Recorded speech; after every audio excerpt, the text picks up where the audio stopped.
Little is said about the beautiful artistic value of the Stradivarius violin, an instrument not widely known in popular culture, but familiar to every musician, or at least every violinist who wishes to play it at least once in their life. The mystique surrounding these ancient instruments captivates the minds of young and old alike. It's no wonder that my daughter, fascinated by such works, brought up the subject and wanted us to talk today about the timeless value of musical instruments and the Stradivarius violin. So, subscribe to the channel and hit the like button. Let's get started. Throughout history, many musicians who left their mark are remembered, but people often forget something important: the instruments. Today, there are many types of musical instruments, some more valuable than others. Some people believe that the artistic and monetary value of an instrument lies solely in the extravagant parts incorporated into its construction, whether it's gold, jewels, or the like. They couldn't be further from the truth. The true value of an instrument lies entirely in its functionality and how it enhances the sound and quality through its design to create a unique and precious experience. It should transport us to a new world, but most importantly, it should endure for centuries. This is where the true value lies. Each instrument has its own visionary creator who has changed history. Without Antonio de Torres Jurando, we wouldn't have the guitars we have today. Thanks to him and Julian Arcas, we now have what is known as flamenco style. It's worth noting that finding an original Torres guitar today is a challenge, as he rarely signed his instruments. However, the design he created set the course for what we have today. While there are some differences, most of his guitars were played by great musicians of the time, such as Francisco Tárrega, Paco de Lucía, Emilio Pujol, Federico Cano, and Miguel Llobet. Consider Steinway pianos, the dream of every aspiring musician entering this world, although their price is quite high.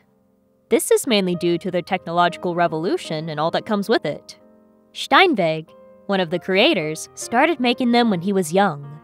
The artistry of these pianos is one of the most significant contributions to the history of music. The design of the cast iron frame improved the structural stability of the piano, allowing for greater string tension, resulting in a richer and more sustained sound. All this makes us understand how important, fantastic, and revolutionary all these instruments are. To this day, they have improved the music industry. But there's one instrument that stands out from the rest because it has something they don't have: exclusivity, irreplaceable design, value, and preservation. We are talking about the Stradivarius violin. Antonio Stradivari was a man who, from about 1683 until the 1730s, near the end of his life, made the most important, if not the most important, violins, cellos, and violas in the world. With the need to find the perfect materials, not in terms of monetary value, but to bring sound to a better perception. Perhaps out of a nonconformist need derived from his experiences as a violinist, he began his career as a designer. Wood is an important part of the design of a stringed instrument, almost as important as the strings themselves, and the choice of material was crucial. The tops were made of soft spruce, while the edges and back were made of maple for its hardness. Their careful selection and cutting required precision. The best luthiers used Norwegian spruce from the Panneveggio forest. These were worked on and shipped to be refined. And yes, Stradivari started from the principle that purity of materials makes a good violin.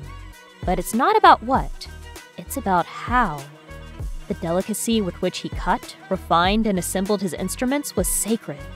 The varnish, the paint, everything was delicate. But is that all it is? Or is there something more? Some theorists suggest that it has to do with the climate, as strange as that may sound. They point out that when trees grow in these conditions, they are narrower, and their wood is much denser, which coincides with the exact dates of the coldest period in Europe, from 1645 to 1715. But if that were the case, all wind instruments would be at that level, which is not quite true.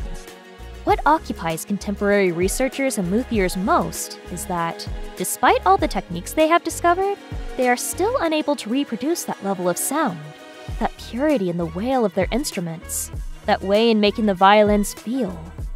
Even when the wood is aged as long as necessary, even when connoisseurs make the appropriate changes to the material to keep it in its purest state. But a theory that might answer this lies in a combination of factors. Maybe Stradivarius's violins weren't that impressive. Maybe they were better than most, but it wasn't until centuries passed that the wood aged and matured. This aging process, combined with instruments that were already better than most in their day, resulted in a sound that became increasingly refined, pure, and beautiful. Stradivari, to this day, has the most beautiful instruments. Perhaps not aesthetically. They are not decorated violins with lights. They are simple, and perhaps that's where the magic lies. They are not made to sit on a shelf for hundreds of years. On the contrary, they are made to be played by great artists. There are less than 800 of them circulating in our world, making them utterly priceless. That's why his instruments are valuable, and their monetary value is nothing compared to their artistic value. The dream of every violinist, from Yo-Yo Ma to Mstislav Rostropovich to Isaac Perlman to Gil Shaham, is to own and play a Stradivarius. This underlines the importance of this instrument, which is the dream of musicians, the desire of collectors, the envy and admiration of builders, and a work of art for institutions that appreciate and love art.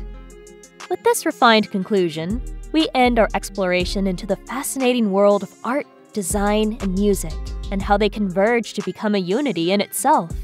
A perpetual balance that teaches us the importance of the great geniuses who, thanks to them, have allowed us to reach such a level of musical evolution.